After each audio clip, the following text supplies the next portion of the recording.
बिस्मिल्लाहिर्रहमानिर्रहीम। अस्सलाम वालेकुम। उमर बेग, कैसे हैं आप लोग? How are you, my people, my family? Today we are going to install Oracle Apex 22.2 and ORDS 25.1 with Database 23 AI Express Edition pluggable in Windows 10 इंशाल्लाह। आज हम ये सीखेंगे कि किस तरह से Oracle Apex 22.2 और ORDS 25.1 को database 23 AI express edition pluggable के साथ विंडोज 10 में इंस्टॉल किया जाता है। Create folder in C drive with the name 23 AI underscore 22.2 and under this folder we further create 3 folder with the name DB, ORDS and ORDS conf respectively। सबसे पहले हम C drive के अंदर एक फोल्डर बनाएंगे 23 AI underscore 22.2 के नाम का, और उस फोल्डर के अंदर हम मज़ीद 3 फोल्डर बनाएंगे DB, ORDS और ORDS conf के नाम के बिलतरतीब।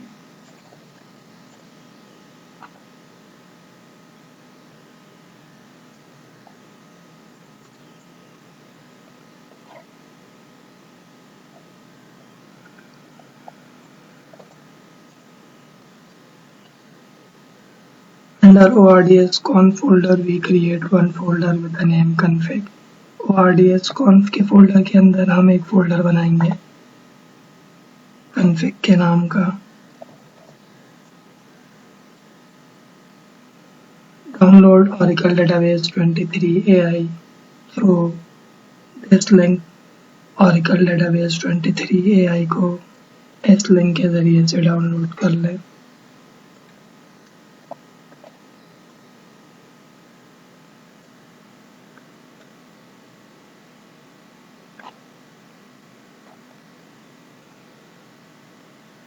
Unzip Oracle Database 23 AI in B Oracle Database path। अब हम अनजिप करेंगे Oracle Database 23 AI को इस पते पे।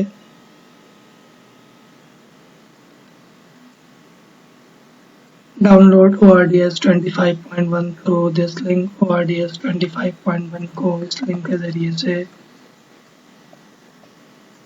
डाउनलोड कर लें। Unzip ORDS 25.1 in ORDS folder which we have just created under 23 AI underscore 22.2 folder in C drive, so we do not need to copy and paste Apex folder, so we do not need to copy and paste ORDS folder। ORDS 25.1 के folder को हम extract करेंगे 23 AI underscore 22.2 के folder के अंदर जो हमने अभी बनाया है C ड्राइव के अंदर, तो हमें एपेक्स के फोल्डर को कॉपी करके उसको जस्पा करना नहीं पड़ेगा। Download Oracle Apex 22.2 through this link। Oracle Apex 22.2 को इस लिंक के ज़रिए से डाउनलोड कर लें।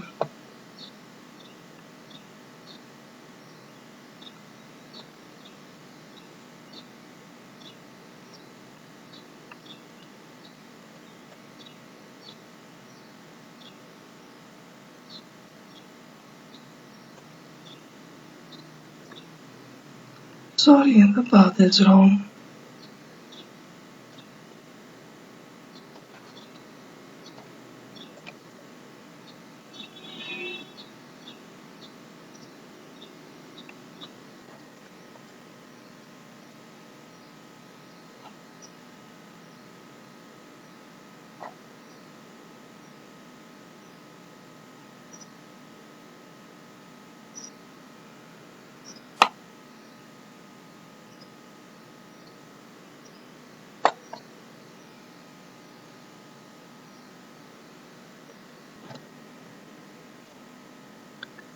Unzip Oracle Apex 22.2 in 23 AI underscore 22.2 folder under C drive, so we do not need to copy and paste APEX folder, Oracle APEX 22.2 को हम 23 AI_22.2 के फोल्डर के अंदर एक्सट्रैक्ट करेंगे, अनजिप करेंगे जो हमने अभी बनाया है। तो हमें एपेक्स के फोल्डर को कॉपी करके उसको एक्सपांड करना नहीं पड़ेगा।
The downloadable link for Oracle Apex 22.2 is this one.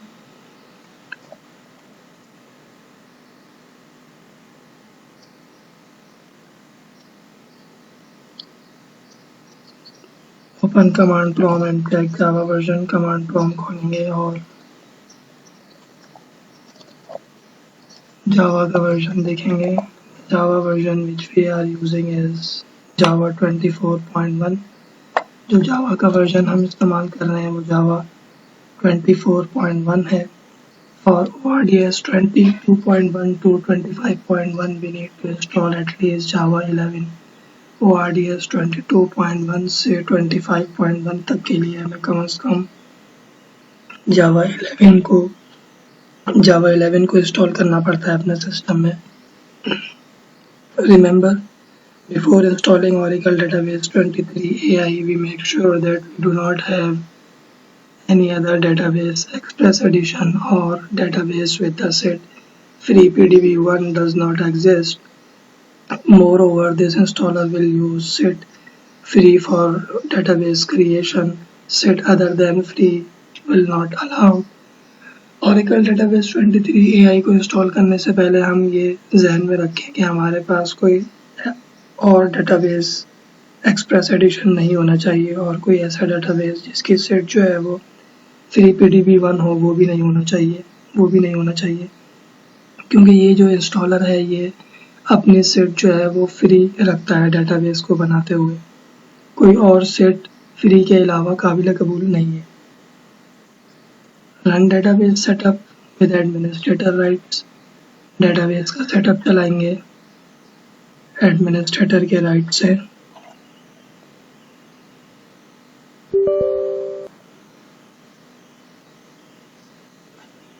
Option will be 1, hit next button। Option 1 रहेगा, नेक्स्ट का बटन दबाएंगे।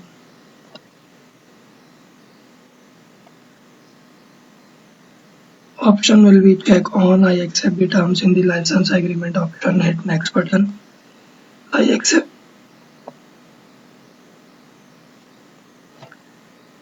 accept the terms in the license agreement के ऑप्शन को मुंतखब करेंगे, नेक्स्ट का बटन दबाएंगे। Change directory while hitting change button, define path till DB folder which we have just created under 23 AI_22.2 folder in C drive and then hit next button। Change का button दबा के इसको installation का पता देंगे DB के folder तक का जो हमने अभी बनाया है 23 AI_22.2 के फोल्डर के अंदर जो कि C ड्राइव में है। Check on modify permission, hit next button. Modify permission पे चेक लगा देंगे और नेक्स्ट का बटन दबाएंगे।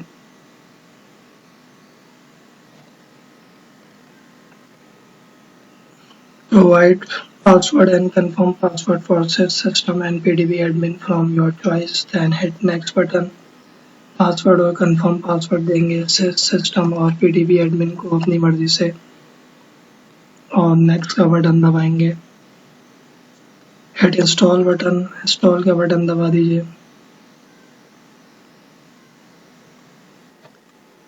Oracle Database 23 AI has installed। Hit finish button. Oracle Database 23 AI जो है वो इंस्टॉल हो चुका है। फिनिश का बटन दबा दें। Pluggable database name is FreePDB1 and port is 1521। Pluggable database name जो है वो FreePDB1 है और port जो है वो 1521 है। Open command prompt and read where Apex folder is available। Command prompt खोलेंगे और वहां जाएंगे जहां Apex का फोल्डर मौजूद है। रन दिस कमांड, ये कमांड चलाएंगे। कनेक्ट विद sysdba, कनेक्ट हो जाएंगे sysdba से। Now find whether our pluggable database is in read-write mode or not while running this command। अब हम ये पता करेंगे कि हमारा pluggable database जो है वो read-write मोड में है या नहीं। ये कमांड चला के so it is in read-write mode, ये read-write mode में है। In case if it is not in read-write mode, then we have to change its mode into read-write first while running this command and then move forward। अगर ये read-write mode में नहीं होता तो पहले हम इसको read-write mode में लेके आते, ये कमांड चला के और फिर आगे बढ़ते। Run this command through PDBS। We run this command before every Apex script in order to make sure whether we connect with pluggable database or not। If we connect with a pluggable database, we can run Apex script. If not, then we have to connect with pluggable database first while running this command and then run Apex script। अब हम show PDBS की command चलाएंगे। show PDBS की command हम तमाम Apex के scripts को चलाने से पहले चलाते हैं ताकि ये तसल्ली कर लें कि हम pluggable database से कनेक्ट है या नहीं है। अगर हम pluggable database से कनेक्ट हैं तो हम Apex का स्क्रिप्ट चलाएंगे। अगर हम pluggable database से कनेक्ट नहीं है तो पहले हम pluggable database से कनेक्ट होंगे ये कमांड चला के और फिर Apex का स्क्रिप्ट चलाएंगे। और जब हम ये कमांड चलाएं तो हम ये तसल्ली कर लें कि सेशन ऑल्टर लिखा हुआ आ गया है, क्योंकि अगर सेशन ऑल्टर लिखा हुआ नहीं आया तो पहले हमें sys के यूज़र से कनेक्ट होना पड़ेगा और फिर ये कमांड चलाएंगे। And when we have run this command, we make sure that session altered appear. If not, then we have to connect with the sys user first and then run this command। Now install Apex by running this command। अब हम Apex को install करेंगे। ये command चला के